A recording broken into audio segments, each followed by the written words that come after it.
దేవునికి మహిమ కలుగునుగాక. కొద్దిసేపు మనం దేవుని వాక్యాన్ని విందాం. మొదటి రాజుల గ్రంథం 19వ అధ్యాయం 11-12 వచనాలని మనం చదువుకుందాం. అందుకాయన, నీవు పోయి పర్వతం మీద యెహోవా సముఖమందు నిలిచియుండుమని సెలవిచ్చెను. అంతటి యెహోవా ఆ వైపున సంచరింపగా బలమైన పెనుగాలి లేచెను. యెహోవా భయమునకు పర్వతములు బద్దలాయెను, శిలలు చిన్నాభిన్నములాయెను. కాని యెహోవా ఆ గాలి దెబ్బయందు ప్రత్యక్షము కాలేదు.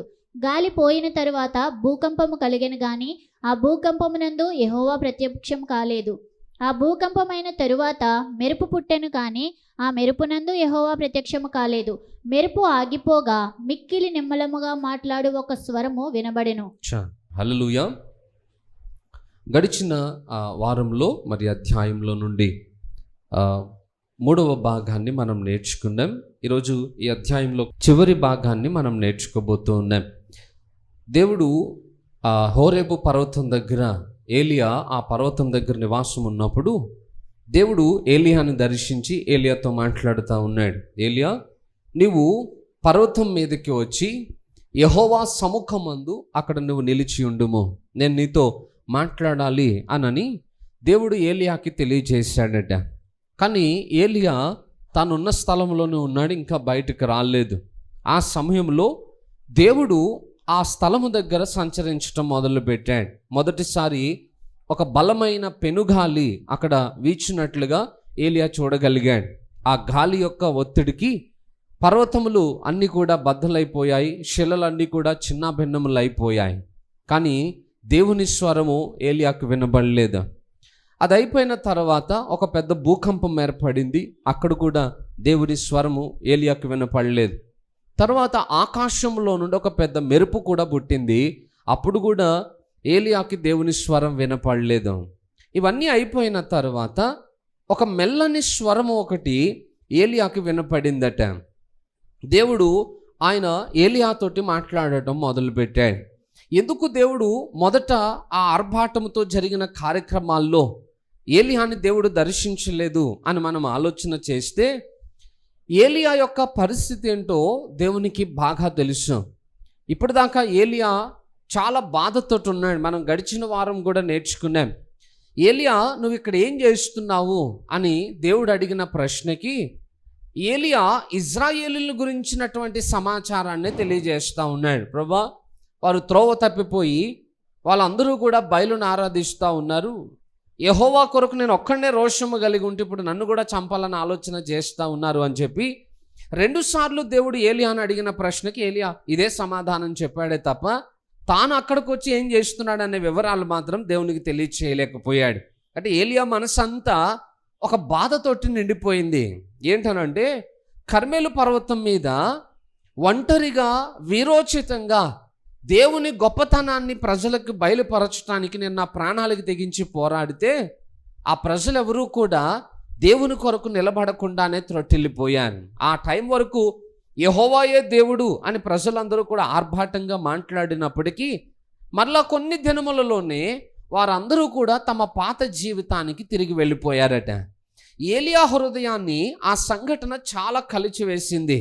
అందుకే ఇప్పుడు మనసంతా దాని గురించే ఆ బాధతో నిండిపోయేటప్పటికీ దేవుడు అడిగిన ప్రతిసారి ఏలియా అదే సమాధానం ఇస్తూ ఉన్నాడు అన్నమాట. నేను అద్భుతం చేశాను, అయినా ప్రజలు మారలేదు.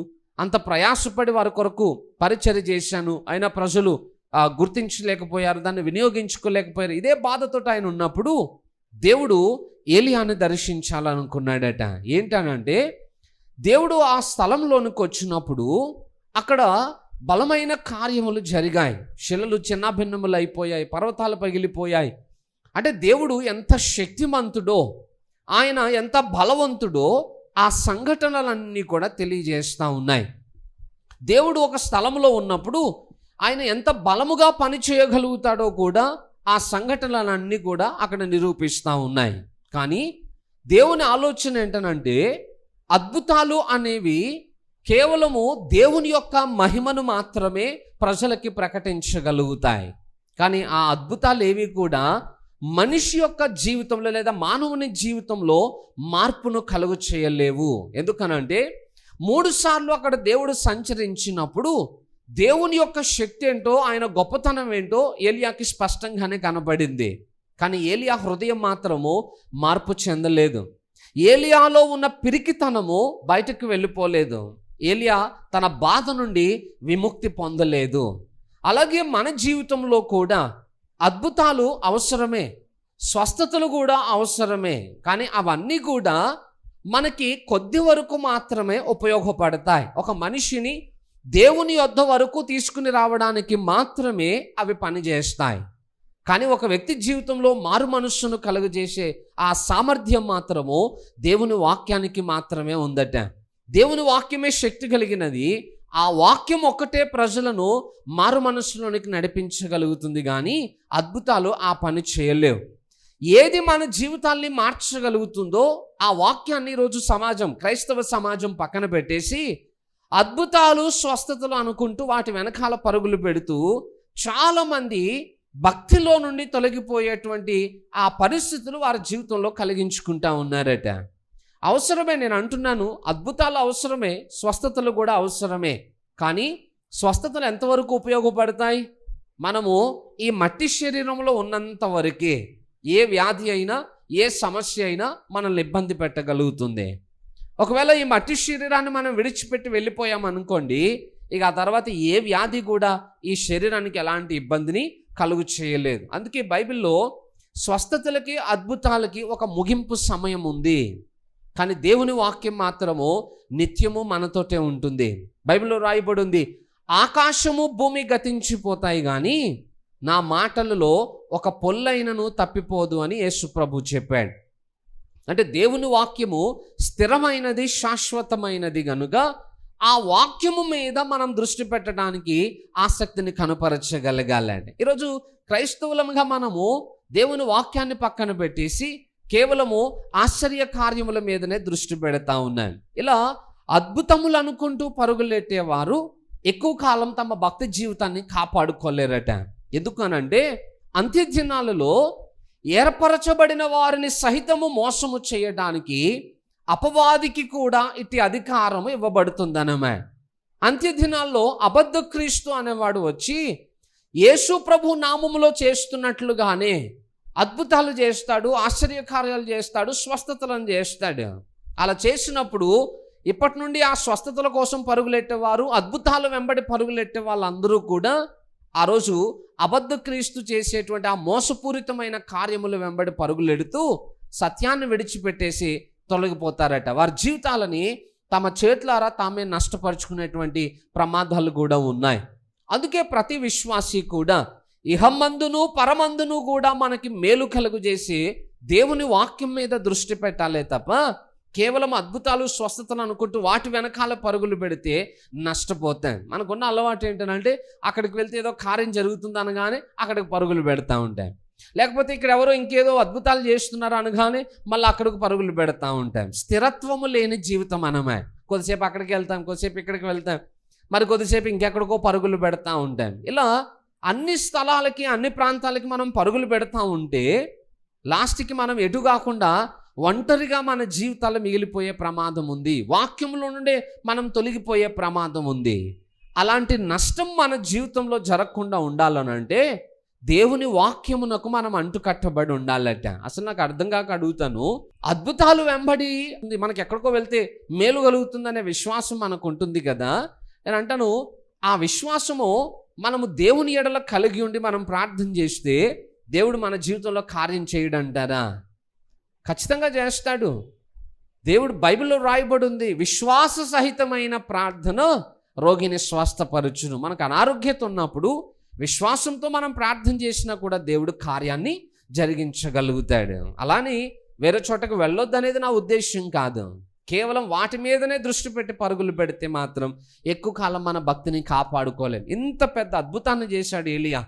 ఆకాశం నుండి అగ్ని కురిపించాడు. అయినా ఇజ్రాయేలు ప్రజలు ఎక్కువ కాలం తమ భక్తిలో నిలబడలేకపోయారు. ఎందుకంటే అద్భుతాలు అవసరాలు తీరిపోగానే ప్రజలు వాటిని మర్చిపోతూనే ఉంటారు. మళ్ళా అద్భుతం అనేది ఎప్పుడు గుర్తొస్తుందో తెలుసా?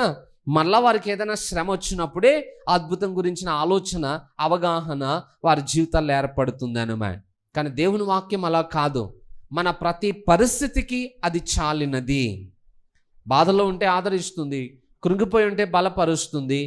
మనము ఆకలితో ఉంటే మనకి ఆకలిని తీర్చగలుగుతుంది దేవుని వాక్యం. ఇలా అన్ని పరిస్థితులకి చాలిన సామర్థ్యము దేవుని వాక్యానికి మాత్రమే ఉన్నది గనుక ఆ జీవము కలిగిన దేవుని వాక్యం మీద మనం అందరము దృష్టి పెట్టగలిగితే మన విశ్వాసములో నుండి మనం త్రొట్టిల్లిపోకుండా మన భక్తి జీవితాన్ని మనం కాపాడుకోగలిగిన వారం అవుతాం. ఇంకొక విషయం ఏంటనంటే, ఇప్పుడు ఏలియా ఆ స్థలములో ఉన్నప్పుడు దేవుని యొక్క మెల్లని స్వరము ఆయనకు వినబడింది. ఏలియా కూడా తెలుసు, ఇంత అడావిడి ఆర్భాటం జరుగుతుంటే దేవుడు ఆ టైంలో ఎలాగో మాట్లాడలే అని చెప్పి ఉన్న స్థలంలో ఉండిపోయాడట.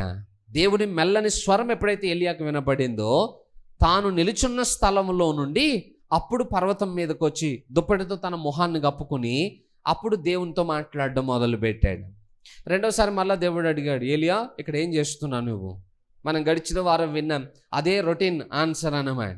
మళ్ళీ అదే సమాధానం ఆయన చెప్పినప్పుడు ఇక దేవుడు ఏలియాతో మాట్లాడడం మొదలుపెట్టాడు. ఏలియా చేయవలసిన పనిని గురించి ఆయనకి చెప్పడం మొదలుపెట్టాడు అన్నమాట. అసలు ఏలియా ప్లాన్స్ వేరు, ఏలియా విషయంలో దేవుని ప్లాన్స్ చాలా వేరు. ఏలియా బదరి వృక్షం కింద ఉన్నప్పుడు ఏమని ప్రార్థన చేశాడు?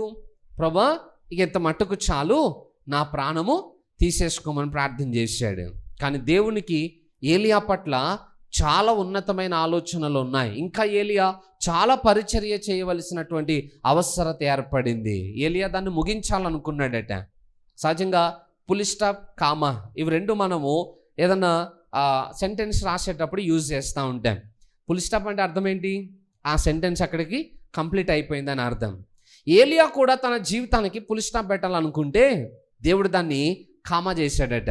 ఇంకా కంటిన్యూషన్ ఉంది, నువ్వు చేయాల్సిన పని ఇంకా చాలా ఉంది అని చెప్పి దేవుడు ఏలియాతో మాట్లాడడం మొదలుపెట్టాడు. మన లైఫ్లో కూడా చాలాసార్లు దేవుడు మనకు అప్పగించినటువంటి పరిచర్య విషయంలో ఏలియాలాగా మనం కూడా ప్రవర్తిస్తూ ఉంటాం. పరిస్థితులకు భయపడో లేదా కొన్ని సంఘటనలు ఎదుర్కోలేకనో, ఇక నా వల్ల కాదు ప్రభా, నేను చేయని పరిచర్య నాతో అవ్వదు, నేను చేయలేను, నాకు నా వల్ల కాదు, ఇక నన్ను వదిలేయి అనేటట్టుగా చాలాసార్లు మనం ప్రవర్తిస్తూ ఉంటాం. గుర్తుపెట్టుకోండి, ఒకసారి దేవుడు తన పని కొరకు మనల్ని ఎన్నుకున్న తర్వాత ఆ పని విషయంలో మనల్ని ఎలా నలగొట్టాలో, ఆ పని కొరకు మనల్ని ఎలా వినియోగించుకోవాలో దేవునికి బాగా తెలుసు. మనం ఎన్ని ఆలోచనలు చేసినా దేవుడు మనల్ని వాడుకోవాలనుకుంటే ఖచ్చితంగా మన జీవితాల్ని విడిచిపెట్టే పరిస్థితి అయితే ఉండదు. మోషే జీవితాన్ని మనకు బాగా తెలుసు కదా. మోషే ఆ హోరేబు పర్వతం దగ్గర నిర్గమకాండంలో దేవుని చేత దర్శింపబడినప్పుడు, నువ్వు ఐగుప్తుకు వెళ్ళి నా ప్రజలను విడిపించుకురమ్మంటే మోషే చెప్పిన మాట ఏంటి? అయ్యా నేను నత్తోండి, నా మాటలు ఎవరికి అర్థమైతే చెప్పు, వేరెవరినైనా పంపించమని అన్నాడు. అన్నప్పుడు దేవుడు కూడా ఏమనాలా?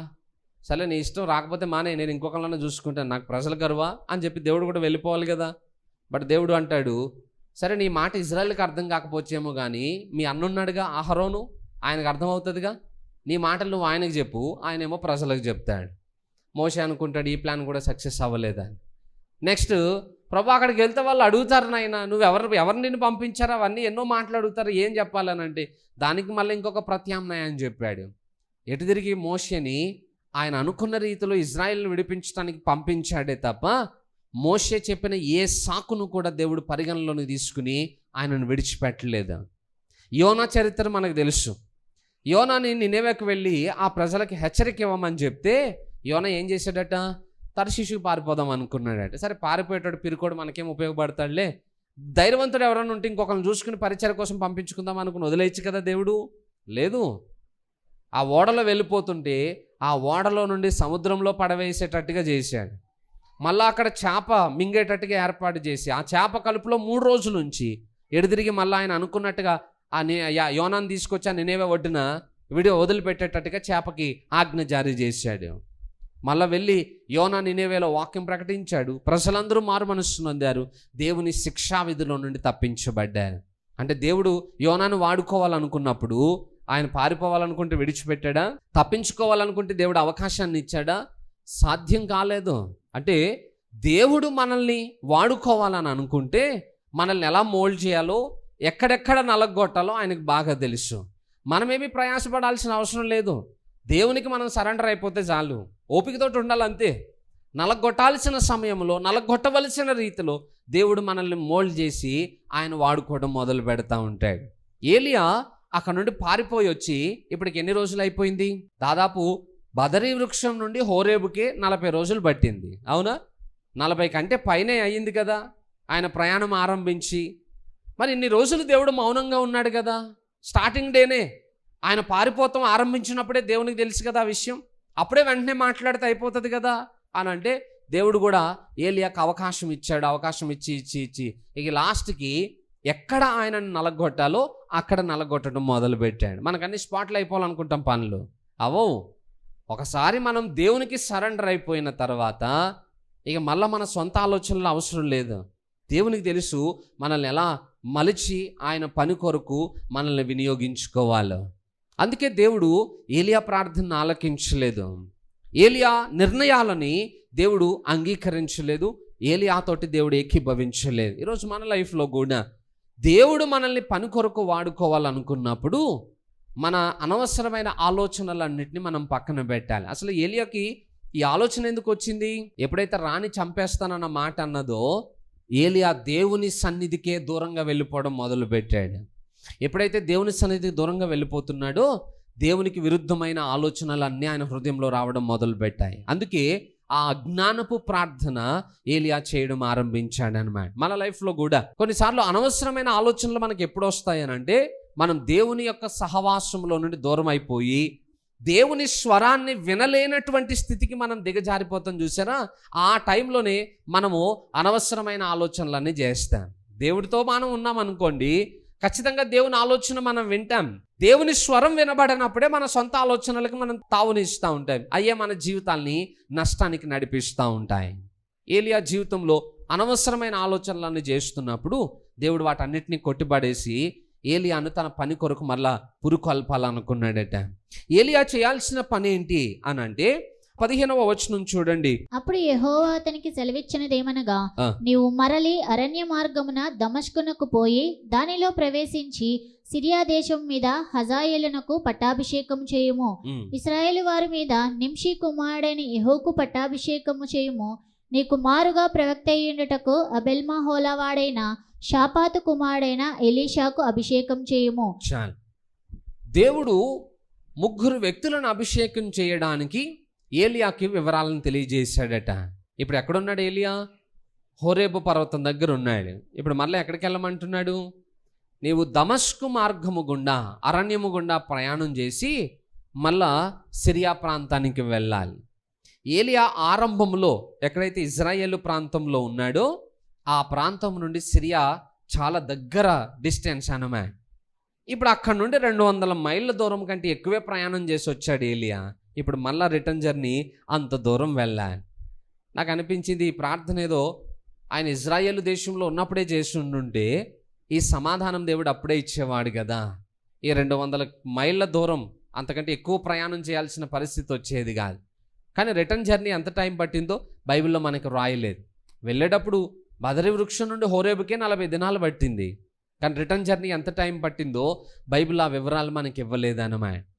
రిటర్న్ దేవుడు ఆయన ఆ ప్రాంతానికి వెళ్ళవలసిందిగా ఆజ్ఞ జారీ చేశాడు. ఎక్కడెక్కడ రాజులను అభిషేకించాలి? సిరియా దేశం మీద హజాయేలును అభిషేకించాలి. అసలు సిరియాకి ఇజ్రాయెల్కి సంబంధం ఏముంది? అక్కడ రాజులను ఈయనెందుకు అభిషేకించాలి అని అంటే ఏలియా ఇప్పుడు దాకా ఇజ్రాయేలు ప్రజల మీద నేరారోపణ చేయడం మొదలుపెట్టాడు. వాళ్ళు తప్పిపోతున్నారు నాయన, వాళ్ళు పాపం చేస్తున్నారు, అసలు నీ మాటలకు వాళ్ళు లోబడట్లేదు అని అంటే సరే వాళ్ళ గురించి నేను ఆలోచిస్తాను కదా, వారికి ఏం చేయాలో నాకు తెలుసు కదా. అయినా కూడా ఏలియా యొక్క ఆలోచనను కాస్త అణచడానికి ఇజ్రాయేలుకు కలగబోయే పరిస్థితిని దేవుడు ముందే చెప్తున్నాడు అన్నమాట. ఏంటనంటే సిరియా దేశం మీద హజాయేలు అనే వ్యక్తికి నువ్వు పట్టాభిషేకం చేయి. ఆయన ఇజ్రాయేలు మీద దాడి చేసి కత్తివాత అనేక మందిని హతం చేస్తాడు. ఒకవేళ ఆయన ఖడ్గం నుండి ఎవరైనా తప్పించబడితే ఇజ్రాయేలు ప్రజల మీద యెహూకు నువ్వు అభిషేకం చేయాలి. ఇప్పుడు అహాబు పరిపాలన చేస్తున్నాడు, ఆయన తర్వాత యెహూ రాజుగా పట్టాభిషేకం చేయబడాలి. ఒకవేళ ఎవరైనా హజాయేలు నుండి తప్పించబడితే యెహూ వారిని హతం చేస్తాడు. ఒకవేళ ఆయన ఖడ్గం నుంచి కూడా ఎవరైనా తప్పించబడ్డారంటే నీ తర్వాత ప్రవక్తగా ఉండటానికి ఎలీషా అనే వ్యక్తిని నీవు అభిషేకించాలి అని చెప్పి 3 పేర్లను ఆయనకు తెలియజేశాడు. ఇంత వివరణ ఇవ్వబడింది. ఎందుకనంటే ఇప్పటిదాకా వాళ్ళు మారతారేమో అని దేవుడు అవకాశం ఇచ్చాడు, కానీ ఇజ్రాయేల్ ప్రజలకి వారు మారు మనస్సు నొందలేనటువంటి స్థితికి వెళ్ళిపోయినందుకు ఇప్పుడు దేవుని తీర్పు వారి మీద ప్రకటింపబడింది అన్నమాట. ఇక ఏలియా వివరాలు తెలుసుకున్న తర్వాత అక్కడ నుండి బయటకు వచ్చేసాడు. కానీ ఏలియా ఆ వ్యక్తులను అభిషేకించే విషయంలో పైనుండి రాడు, కింద రివర్స్లో వెళ్తాడు అన్నమాట. ఎలీషా నుండి అది ఆరంభం అవుతుంది. ఏలియా అక్కడ నుండి బయటకు వచ్చేసి ఆ త్రోవను వెళ్తా ఉన్నప్పుడు ఎలీషా ఆయనకి కనబడ్డాడట. ఏం చేస్తున్నాడో చూడండి. ఎలీషా 19వ వచనం చూడండి. ఏలియా అచ్చటి నుండి పోయిన తరువాత అతనికి షాపాతు కుమారుడైన ఎలీషా కనబడెను. అతడు తన ముందరనున్న 12 అరకల ఎడ్ల చేత దుక్కి దున్నించుచు 12వ అరక తాను తోలుచుండెను.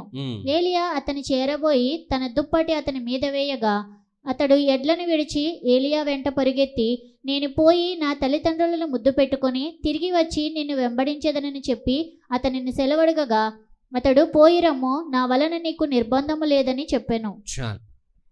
ఏలియా మార్గం గుండా వెళ్తా ఉంటే ఎలీషా ఒక పొలము దగ్గర 12 అరకలను ఆయన ఏర్పాటు చేసి పొలం దున్నించుకుంటా ఉన్నాడట. అప్పటిదాకా వర్షాలు లేవు, అప్పుడే వర్షాలు పడ్డాయి. అందరూ కూడా ఆ పొలం పనుల్లో బిజీగా ఉన్నారు.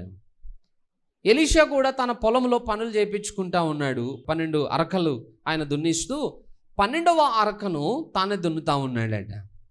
సహజంగా 1 ఎకరం భూమిని 2 అరకలు పెడితే ఒక రోజులో దున్నేస్తాయి. మరి ఈయన 12 అరకలు పెట్టాడనంటే ఎంత విస్తారమైన భూమిని ఆయన కలిగి ఉన్నాడో ఆలోచన చేయండి. చాలా ఆస్తిపరుడు. అంత ఆస్తి కలిగిన వాడు పని చేయాల్సిన అవసరం ఉందంటారా? అవసరం లేదుగా. సహజంగా అలాంటి పొజిషన్లో ఉన్న వాళ్ళు ఏం చేస్తారు? ఒడ్డును కూర్చుని పనోడిని పెట్టుకుని గొడుగు వేయించుకుని ఆ పని చేయండి, ఈ పని చేయండి, తొందరగా ఉండండి, అటు చేయండి, ఇటు చేయండి అని అడావిడి చేస్తూ ఉంటారే తప్ప పని చేయడానికి అలాంటి వారు ఏమీ ఇష్టపడరు. కానీ ఎలీషా ఆ 12వ అరకను తానే దున్నుతూ ఆయన కూడా ఖాళీగా ఉండకుండా పని చేయటం మొదలుపెట్టాడట. ఏలియా స్థలానికి వచ్చేటప్పటికి ఎలీషా పనిలో ఉన్నాడు. దేవుడు ఎవరినైనా ఒక వ్యక్తిని సేవకు ఏర్పాటు చేసుకోవాలని అనుకుంటే వారిలో ఎలాంటి లక్షణాలు చూస్తాడో ఎలీషా జీవితంలో నుండి మనం చూడవచ్చు. ఎలీషా సోమరివాడిగా కనబడట్లేడు.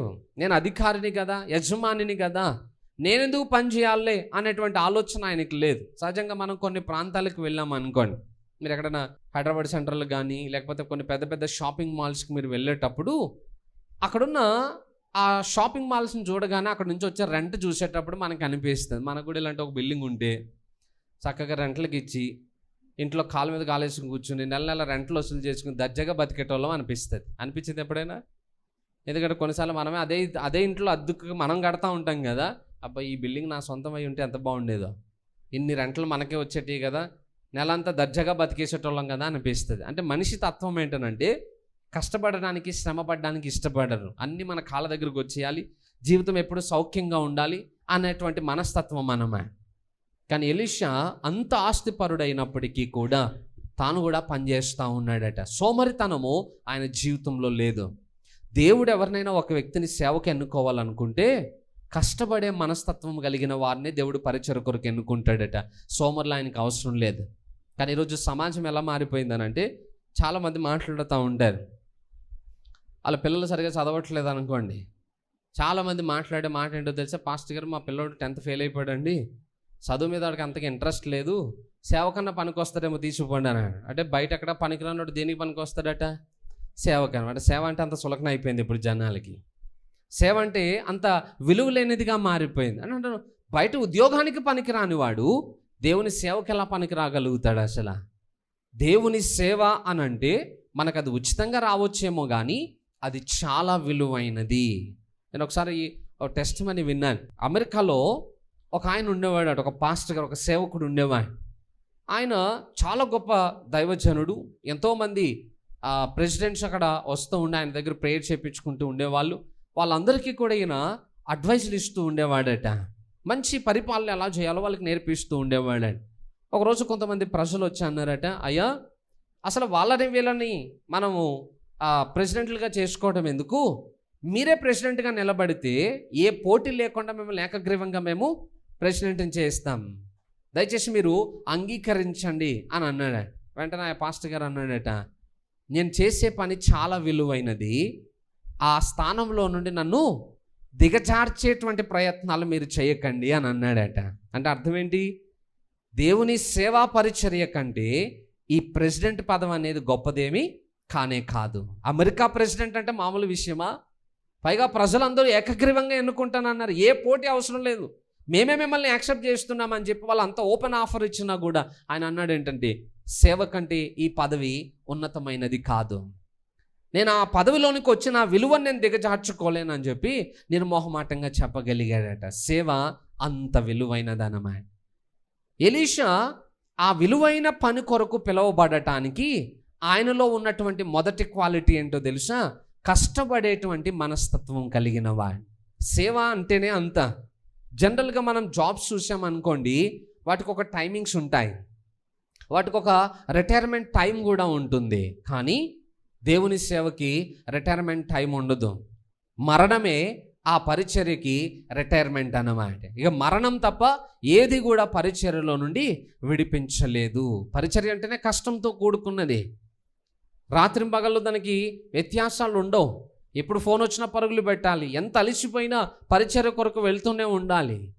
అలా శ్రమ పడడానికి ఎవరైతే ఇష్టపడతారో దేవుడు అలాంటి వారినే తన పని కొరకు వాడుకుంటాడట. సేవను అడ్డం పెట్టుకుని డబ్బు సంపాదించడానికి వచ్చే వాళ్ళు సమాజంలో చాలామంది ఉండొచ్చు, కానీ అలాంటి వారు చేసే పరిచర్య ఫలభరితమైనదిగా ఉండదు. దేవుడు కష్టపడే మనస్తత్వం ఎవరికి ఉంటుందో వాళ్ళని వాడుకుంటాడట. కొన్నిసార్లు అలసిపోయి ఉంటాను, ఇక పడుకుందాం అనుకునే టైంకి దేవుడు అప్పుడు అంటాడు, పలానా స్థలానికి వెళ్ళి ప్రార్థన చేసిన. కొన్నిసార్లు అనుకుంటాం వేరే ఏదైనా ప్రోగ్రాం పెట్టుకుందాం, ఈరోజు అన్ని పనులు పక్కన పెట్టేద్దాం అనుకుంటాం. దేవుడు అదే టైంకి వెళ్ళి మీటింగ్కి వెళ్ళాలని ఫోన్లో వస్తూ ఉంటాయి. కొన్నిసార్లు రాత్రి మంచి నిద్రలో ఉంటాం, దేవుడు అంటాడు లేచి ప్రార్థన చేయి తొందరగానే. ప్రభు ఈ టైంలో ప్రార్థన ఏంటి నాయన? అర్ధరాత్రి తెల్లారుజామున చేసుకుంటా లేనంటే లేదు ఇప్పుడు చేయి, పడుకునేవాడు ఆయన. అందుకే సేవకుడు ఎప్పుడు గడియారం వంక చూడకూడదట సేవ చేసేటప్పుడు. ఎందుకు? గడియారం వంక చూస్తే 12 అయింది, 11 అవుతుంది, లేదా 9 అవుతుంది, 4 అవుతుంది, ఇలాంటి మాటలన్నీ వస్తాయి. సేవ చేసేటప్పుడు ఎప్పుడు గడియారం వంక చూడొద్దట. ప్రసంగం చేసేటప్పుడు మాత్రం ఖచ్చితంగా చూడాలి. చూడకపోతే ప్రజలు అల్లకల్లోలం అయిపోతారు అన్నమాట. సేవ విషయంలో టైమింగ్స్ ఉండవు, హాలిడేస్ ఉండవు. జనరల్ డ్యూటీ అనుకోండి, ఆదివారం సరే ఈరోజు మాకు సెలవు అని చాలా ధైర్యంగా చెప్తారు. సేవకు హాలిడేస్ ఉంటాయా? ఉండవు.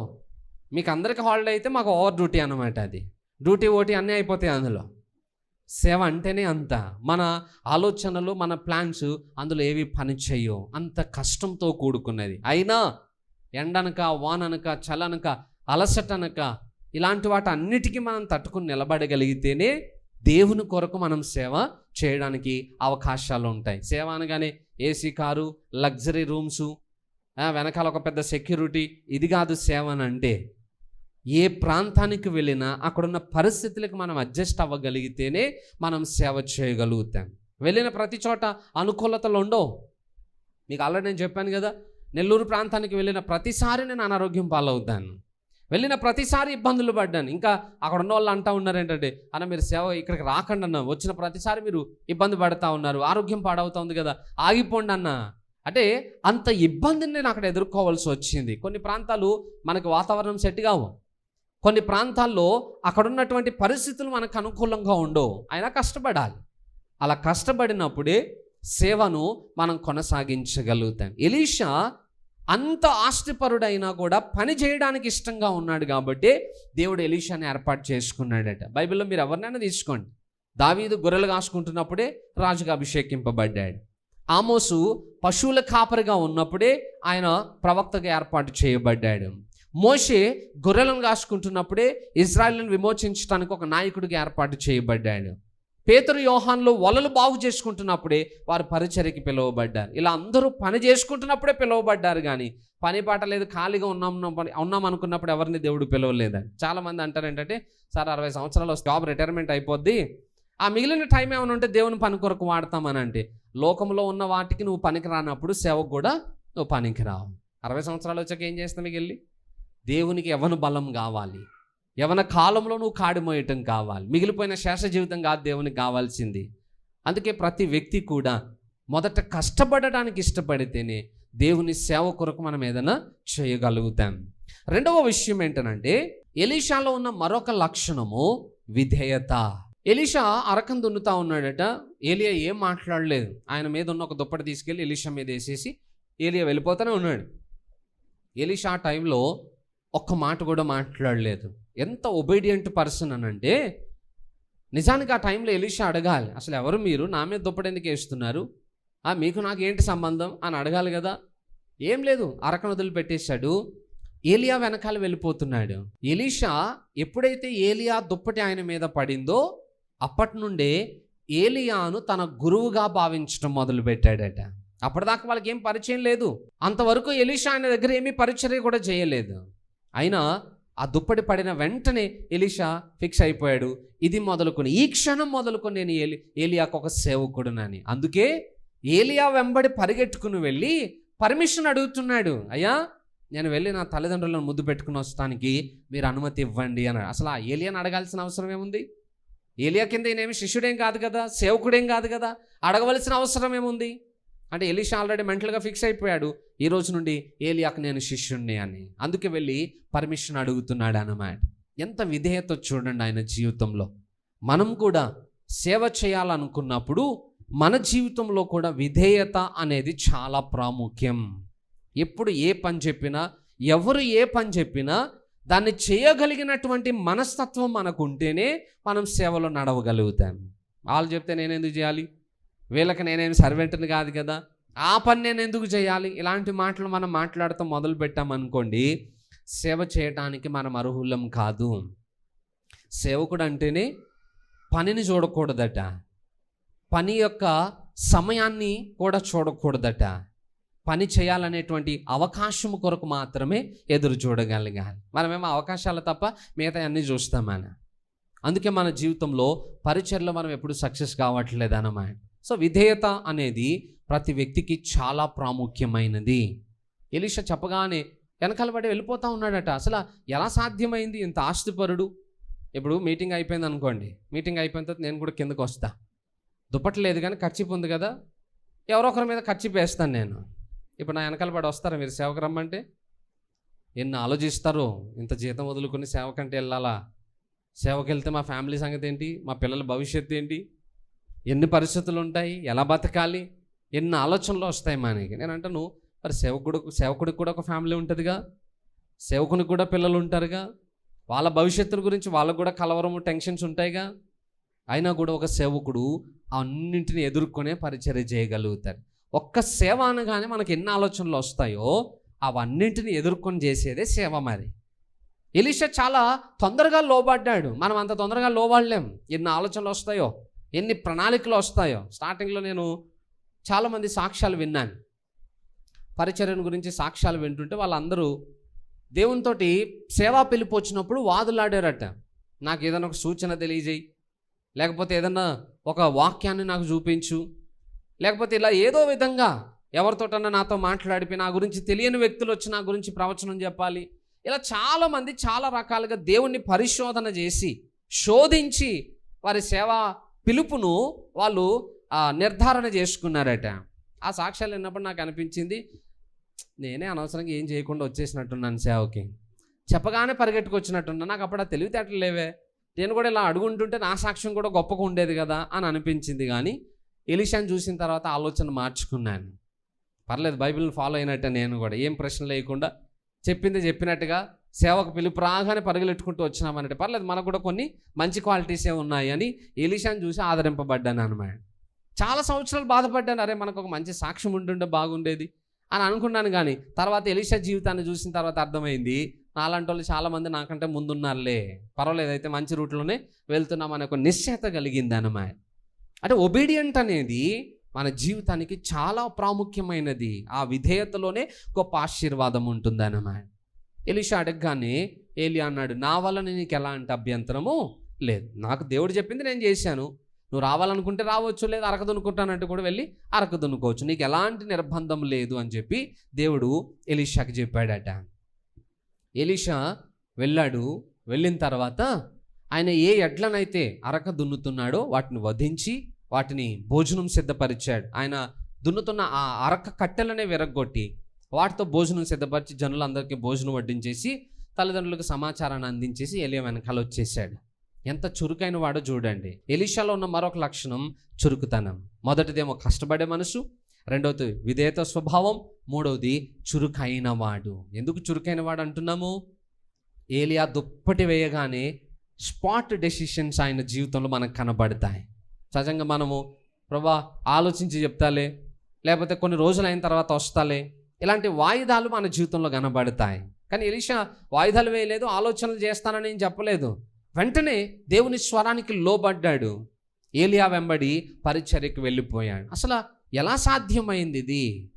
అంత ఆస్తిపరుడు ఎలా ఏలియా వెనకాల అన్నింటినీ వదిలిపెట్టేసుకుని వెళ్ళగలిగాడు? ఈవెన్ పేతురు యోహాన్లు కూడా వారు వలలు బాగు చేసుకుంటా ఉంటుంటే యేసుప్రభు అన్నాడు, మిమ్మలను మనుషులను పట్టే జాలనుగా చేస్తాను, నా వెంబడి రండి అని అన్నాడు. అనగానే వాళ్ళిద్దరూ ఏం చేశారట? వారి వలలను దోణిలోనే విడిచిపెట్టేసి వారి పనులన్నీ వదిలిపెట్టేసి యేసుప్రభు వెనకాల వెళ్ళిపోయారు. వాళ్ళకు కూడా కుటుంబాలు ఉన్నాయిగా, బాధ్యతలు ఉంటాయిగా. మరి వాళ్ళకి ఎందుకు రాలేదు ఈ ఆలోచన అని అంటే, వాళ్ళకు కూడా తెలుసు. ఇది మీకు అర్థం కావాలంటే ఒక చరిత్ర చెప్తాను నేను. యూదుల కాలంలో వాళ్ళకి కొన్ని పాఠశాలలు ఉంటాయి, ప్రైమరీ స్కూల్స్ అని అంటారు. ఇప్పుడు మన పిల్లలు ఎలా అయితే ప్రైమరీ స్కూల్స్లో వేస్తామో అట్లా వాళ్ళకు కూడా కొన్ని ప్రైమరీ స్కూల్స్ ఉంటాయి. 6వ సంవత్సరం రాగానే పిల్లలకి వాళ్ళని తీసుకువెళ్ళి ఒక స్కూల్లో వేస్తారన్నమాట. దాన్ని బెత్ సఫేర్ అని పిలుస్తారు. ప్రైమరీ స్కూల్ పేరు అన్నమాట. 10 years వరకు వాళ్ళు అదే స్కూల్లో ఉంచి ఆది కాండము నుండి ద్వితీయోపదేశ కాండం వరకు ధర్మశాస్త్రంలో ఉన్న 5 పుస్తకాలు వాళ్ళకి కంఠస్థం నేర్పించేస్తారట. 10 సంవత్సరాలు అయిపోయిన తర్వాత నెక్స్ట్ లెవెల్ క్లాస్కి వెళ్తారు వాళ్ళు. మళ్ళా 11వ సంవత్సరం నుండి 14వ సంవత్సరం వరకు కూడా వాళ్ళు 2వ స్కూల్లో వాళ్ళ స్టడీ కొనసాగుతుంది. దాన్ని బెత్ తాల్ముద్ అని పిలుస్తారు అన్నమాట.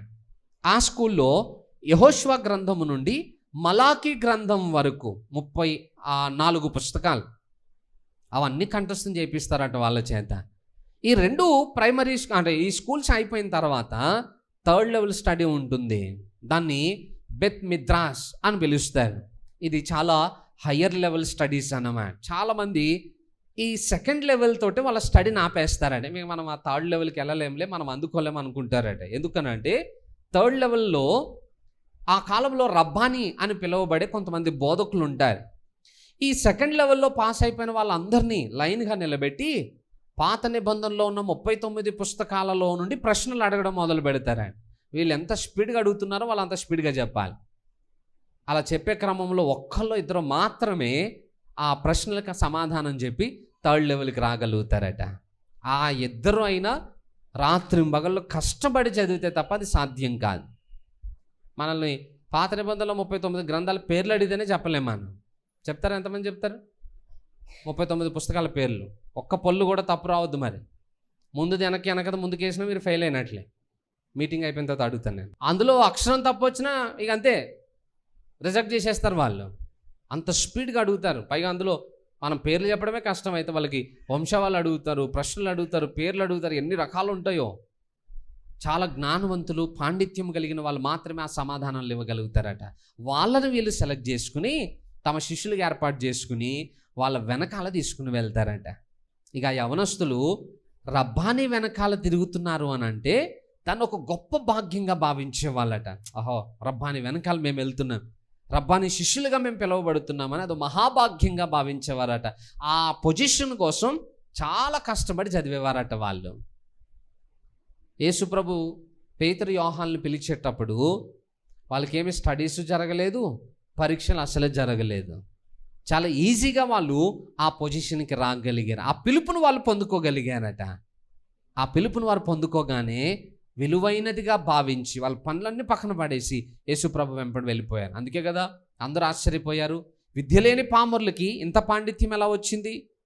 ప్రవచనాల నెరవేర్పును గురించి వాళ్ళు ఎలా ప్రకటించగలుగుతున్నారని ప్రజలందరూ ఆశ్చర్యపోయారు. అంత జ్ఞానమును, సామర్థ్యాన్ని దేవుడు వారికి ఇచ్చాడట. పరిచర్య ఉచితంగా దొరకొచ్చేమో కానీ అది చాలా విలువైనది.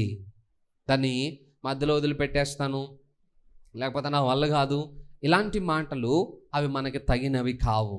దేవుడు మనల్ని నమ్మి పరిచర్య అప్పగించాడనంటే ఆ నమ్మకత్వాన్ని చివరి వరకు మనము కాపాడుకునే ప్రయత్నం చేయాలి. ఒకవేళ మనం మధ్యలో ఏలియాలాగా అలాంటి ప్రార్థనలు ఏమైనా చేసామనుకోండి, ఇక నెక్స్ట్ ఏలియా లెవెల్ ట్రీట్మెంట్ కూడా ఉంటుంది అన్నమాట. ఇంకా ట్రీట్మెంట్కి తట్టుకుంటానంటేనే ఏలియా లాంటి ప్రార్థనలు చేయాలి మనం.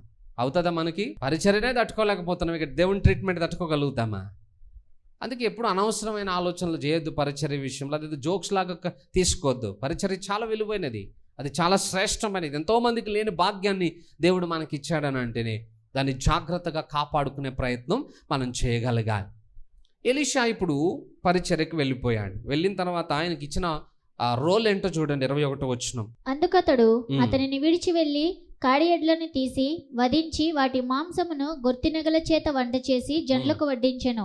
వారు భోజనము చేసిన తర్వాత అతడు లేచి ఏలియా వెంబడి వెళ్ళి అతనికి ఉపచారం చేయుచుండెను. చాలు. ఎలీషా ఏం చేస్తున్నాడంటే ఏలియాకి ఉపచారము చేయుచుండెను. ఇంత ధనవంతుడు వెళ్ళగానే ఏం పొజిషన్ ఇచ్చి ఉండాలి ఆయనకి? నిజంగా ప్రవక్తం చేసేసి ఉండాలి.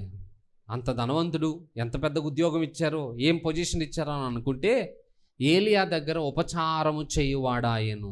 ఇంకా తర్వాత విషయాల్లో మనం చూస్తాం. ఎలీషాని ఏమని పిలిచేవారో తెలుసా? ఏలియా చేతుల మీద నీళ్లు పోయువాడు అని పిలిచేవారట. ఎలీషా కూడా ఏం అనలేదే, ఏంటి సార్ అన్నీ వదిలేసుకుని వచ్చాను, ఇంత ధనవంతుణ్ణి పరిచర్య అని పిలిచారు, వచ్చాను, రాగానే మైక్ ఇచ్చి వాక్యం చెప్పమంటారు, లేకపోతే అందరిని నిలబెట్టి ప్రవచనాలు చెప్పమంటారు అనుకుంటే మీరేంటి సార్ పాకి పని చేపిస్తున్నారు నా చేత అని అన్నాడా ఎలీషా? ఏమన్నా లేదు. ట్రైనింగ్ అంటేనే, పరిచర్యకి శిక్షణ అంటేనే స్టార్ట్ అయ్యేది గ్రౌండ్ లెవెలే. మనకి ప్రతి సంవత్సరము బైబిల్ కాలేజ్ జరిగేది జగద్గిరిగుట్ట చర్చ్లో. మన బ్రాంచ్ చర్చెస్ నుండి బయట నుండి 15 years అబోవ్ ఉన్న యవనస్తులు కొంతమంది వస్తారు. వాళ్ళని గ్రూప్స్గా డివైడ్ చేసి వాళ్ళకి వర్క్స్ అప్పగించాలి. ఆ పని నాదే. 3 teams 4 teams కింద చేసి, ఒక టీం బాత్రూమ్లు కడగడానికి, ఒక టీం భోజనాలు వడ్డించడానికి, ఒక టీం ఏమో తిన్న ఆ బౌల్స్ క్లీన్ చేయడానికి, అలా పనులు డివైడ్ చేయాలి. చాలా సంవత్సరాలు బాగానే నడిచింది, కానీ ఒక బ్యాచ్ తోటి నాకు చాలా సమస్య ఏర్పడింది. ఎందుకనంటే ఆ బ్యాచ్లో పండిపోయిన వాళ్ళు వచ్చారు, పసిపిల్లలు కూడా వచ్చారు. ఇప్పుడు పిల్లలు అనుకోండి నాకంటే చిన్నోళ్ళు కాబట్టి పని చెప్పడం ఈజీ, అది చేయడం ఇది చేయడం ధైర్యంగానే చెప్పగలుగుతాం. ఇప్పుడు నాకంటే పెద్దోళ్ళు ఉన్నారు, వయసులో పెద్దోళ్ళు, వాళ్ళకి ఏం చెప్తాం? ఇప్పుడు పొద్దున్నే వాళ్ళు చేయాల్సిన డ్యూటీ ఏంటంటే ఫస్టే బైబిల్ ఇచ్చి వాక్యం చెప్పమనం, ఒక బకెట్ మగ్గు ఒక చీపురి చేతిలో పెట్టి పోయి బాత్రూమ్ కడగండి పొద్దున్నే అని చెప్తాం. ఎందుకంటే ఫిల్టరింగ్ అంతా అక్కడనే స్టార్ట్ అయిపోతుంది అన్నమాట. అక్కడ పని చేయడానికి లోబడిన వాడు ఇంకెక్కడికి వెళ్ళైనా పని చేయగలుగుతాడు. ఇప్పటి కాలపు ట్రైనింగ్లు అవి లేవులేండి. మనము చెప్పలేకపోతున్నాం, చెప్పినా కూడా చేసే మనసు కూడా ఇప్పుడున్న జనానికి లేదు. అన్ని హై లెవెల్ పొజిషన్స్ ఆలోచిస్తున్నారు అన్నమాట. రావడంతో మైకే పట్టుకుంటున్నారు వాళ్ళు. చీపురు పట్టుకోమంటే ఒక్కడికే నచ్చట్లేదు. ఆ వయసు వాళ్ళకి నేను ఎలా చెప్పాలి? అక్కడ చాలా కష్టమేదా ఆ నెల, ఎప్పుడు అయిపోతుంది ట్రైనింగ్ అనిపించింది అన్నమాట. కానీ మనము కొన్నిసార్లు మొహమాట పడతాం. వయసును చూసో, వాళ్ళకున్న డిగ్రీలు చూసో, డిగ్నిటీ చూసో మనం మొహమాట పడతాం. కానీ వాక్యం విషయానికి వచ్చేటప్పటికి మన డిగ్రీలు డిగ్నిటీలు దేనికి పనికి రావు. మనం ఎంత గొప్ప స్థాయిలో ఉన్నోళ్ళమైనా అది చర్చ్ గేట్కి బయటనే. ఒకసారి మనం చర్చ్ గేట్ లోపలికి వచ్చామనంటే అందరము సమానమే దేవుని ఎదుట, అందరము తగ్గించుకోవలసిన వారమే. ఏ పనున్నా మనం చేయాల్సిందే. నేను ఇంత చదువుకున్నాను, ఇంత సంపాదిస్తున్నాను, ఇంత ఆస్తిపరును కాబట్టి నేను ఈ పని చేయను అని అనుకుంటే దేవుని దగ్గర అలాంటివి సాధ్యం కాదు. హల్లెలూయా.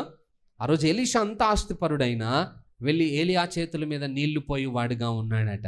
సో ఈరోజు మన లైఫ్లో కూడా పరిచర్య చేయాలి అని అనుకుంటే ఆ గ్రౌండ్ లెవెల్ ట్రైనింగ్ నుండి వస్తేనే మనం ఎక్కువ కాలం పరిచర్య చేయగలుగుతాం. మేము అన్నీ చేసి వచ్చాం, అవన్నీ చేయగలిగాం, అక్కడ అన్నీ నలగొట్టబడ్డాం. కానీ ఇప్పటి కాలంలో అలాంటి మనస్తత్వాలు మనుషుల్లో కనపడట్లేదు అన్నమాట. అవి నచ్చట్లేదు చాలామందికి చేయడానికి, కూడా ఇష్టపడట్లేదు అన్నమాట. అందరూ ఇక పనులు అన్నామనుకోండి ఫస్ట్ సెలెక్ట్ చేసేసుకుంటారు. ఏది బెటరా, ఏది కొంచెం బాగుంటుందా, ఏది కొంచెం హై లెవెల్లో ఉంటుందా, అన్నీ సెలెక్ట్ చేసేసుకుంటున్నారు అన్నమాట. నేను అంటాను, భోజనాలు వడ్డించే దగ్గర తిన్న ఆకులు ఎత్తడానికి ఎంతమందికి ఇష్టం ఉంటుంది? మనస్ఫూర్తిగా చెప్పండి, మనసులో నుండి చెప్పండి. మందిరంలో ఉన్నా అంటే ఇప్పుడు లిస్ట్ రాసుకుంటే నెక్స్ట్ ప్రోగ్రామ్ మిమ్మల్ని వాడుకుందామని చెయ్యెత్తారు కదా. అరా కొర అక్కడ కలుపు మొక్కల్లాగా ఒక్కొక్కటి సగం లెగిస్తున్నాయి. అంటే మిగతా వాళ్ళు ఎవరికి ఇష్టం లేదు. సహజంగా ఎవరు ఇష్టపడరా ఆ పనులు చేయడానికి. కానీ సేవ అంటేనే అది. అక్కడ నుండి వస్తేనే దేవుడు మనల్ని అభివృద్ధి చేయగలుగుతాడు. ఎలీషా యొక్క విధేయత, ఆయన తగ్గింపు 2 అభిషేకముతో పరిచర్య చేయనట్లుగా ఎలీషాని దీవించాయట. తర్వాత ఎలీషా గురించి నేర్చుకుంటాం. దేవుడు ఎంతగానని హెచ్చించాడో, ఆశీర్వదించాడు. కానీ ఈరోజు మనలో ఆ మనస్తత్వం ఉందా లేదా? అందుకే పనిని చూడొద్దు. పని కొరకు దేవుడిచ్చిన అవకాశాన్ని మాత్రమే మనం చూడాలి. పనిని చూసిన వాడు ఈ పన అనుకుంటాడు. అవకాశం చూసిన వాడు ఏ పనిని చూడడు. దేవుని పని అని చూస్తాడు, పని చేసుకుంటూ వెళ్ళిపోతాడు. అదే గొప్ప భాగ్యం. మీరు విన్నారో లేదో, హెబ్రోన్ చర్చ్లో కలెక్టర్లు కూడా చెప్పుల స్టాండ్ దగ్గర నిలబడతారు. విన్నారా ఎప్పుడైనా? మెయిన్ చర్చ్ హెబ్రోన్లో కలెక్టర్లు కూడా తిన్నాకులు తీస్తారు. అక్కడికి వెళ్తే అంతే. మరి మనం మొహమాట పడతాం కానీ వాళ్ళేం మొహమాట పడరా. కూడా మోకాళ్ళు ఏం చేస్తారు గట్టిగా అని. దయచేసి ఈరోజు మనలో కూడా అట్టి స్వభావమును మనం కలిగి ఉండకపోతే మన జీవితాలు ఎప్పటికీ దేవుని ఆశీర్వాదాన్ని చూడలేము. ఎలీషాని దేవుడు పరిచర్య కొరకు ఏర్పాటు చేసుకున్నాడు. ఎలీషాకి అభిషేకం అయిపోయింది. తర్వాత ఏం జరిగింది అనేది వచ్చే వారం మనం నేర్చుకుందాం. మంచి కొద్ది మాటలు దేవుడు దీవించును గాక. ప్రార్థన చేసుకుందాం. పరిశుద్ధుడా, మా ప్రియ పరలోకపు తండ్రి, నీ ఘనమైన నామానికి వందనాలు నాయనా. నీ వాక్యం ద్వారా ఈరోజు మాతో మాట్లాడావని నమ్ముతున్నాను ప్రభువా. నీ మెల్లని స్వరము మా జీవితాలకి చాలా శ్రేష్టమైనది నాయన. నువ్వు ఒక్క మాట మాట్లాడినా జీవితాలు బాగుపడతాయి. నీ వాక్యములో అంత శక్తి ఉన్నది నాయన. ఆ వాక్యము మీద మేము దృష్టి పెట్టినట్లుగా మా హృదయంలను పురుకొల్పండి. అలాగే అయ్యా, నువ్వు అప్పగించిన ప్రతి పనిలో మేము చురుకైన వారముగాను, విధేయులముగాను, కష్టపడి పనిచేసే వారముగాను ఉండడానికి సహాయం చేయండి. పని వైపు చూడకుండా పని చేయుట కొరకు ఇచ్చిన అవకాశాన్ని చూసుకుంటూ మేము పరిచర్య చేయగలిగే మనస్తత్వాన్ని మాకు దయచేయండి. తగ్గింపు స్వభావాన్ని మాకు నేర్పించండి ప్రభువా. నీ యొక్క పరిచర్య కొరకు మమ్మల్ని సిద్ధపరచండి. విన్న మాటలు మందరూ హృదయాలు ఫలింపు చేయండి. వచ్చిన ప్రతి బిడ్డని తిరిగి క్షేమంగా వారి గృహాలకు చేర్చండి. ఈ పరిచర్య అంతటిని ఇంకా మీరు ఘనముగా జరిగించి ఈ ప్రాంతం అంతటికి ఆశీర్వాదకరంగా మార్చమని యేసు నామములో ప్రార్థిస్తున్నాను తండ్రి. ఆమెన్.